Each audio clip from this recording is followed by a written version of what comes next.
നമസ്കാരം.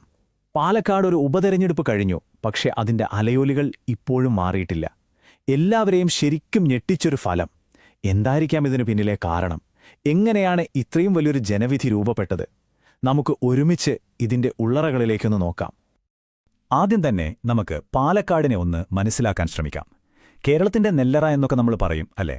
പക്ഷേ കടൽത്തീരമില്ലാത്ത നഗരവും നാട്ടിൻപുറവും ഇടകലർന്നു കിടക്കുന്ന ഒരു പ്രത്യേകതരം ഭൂപ്രദേശമാണിത്.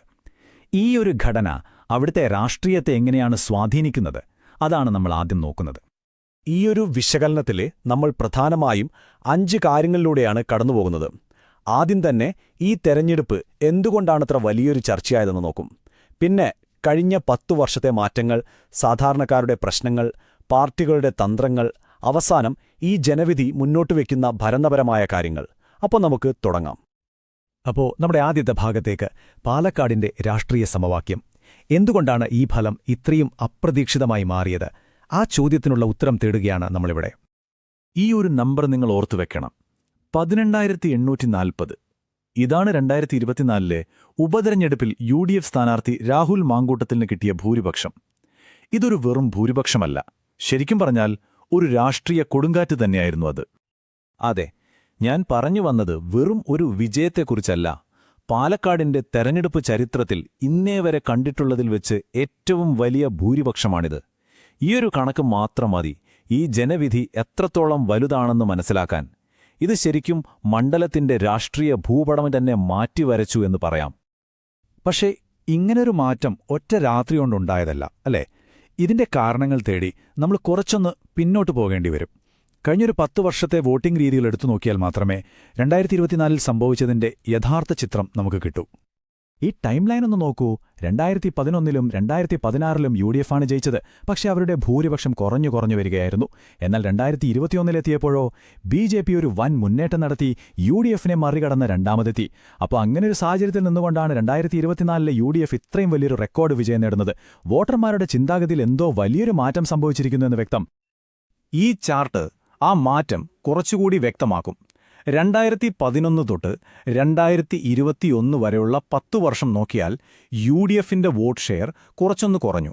പക്ഷേ LDF-ന്റെ കാര്യം അങ്ങനെയല്ല. അവർക്ക് വലിയൊരു ശതമാനം വോട്ട് നഷ്ടപ്പെട്ടു. അതേസമയം BJP അവരുടെ വോട്ട് വിഹിതം ഏതാണ്ട് ഇരട്ടിയാക്കി.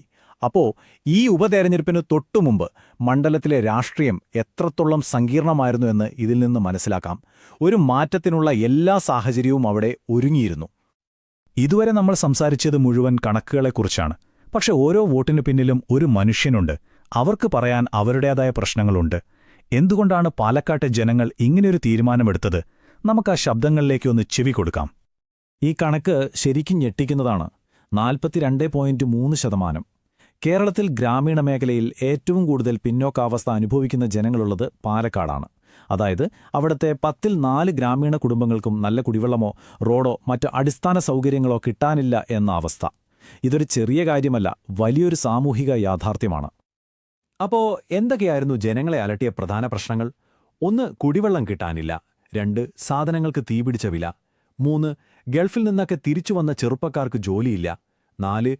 കൃഷിയിടങ്ങളിലേക്ക് വന്യമൃഗങ്ങൾ ഇറങ്ങുന്നു.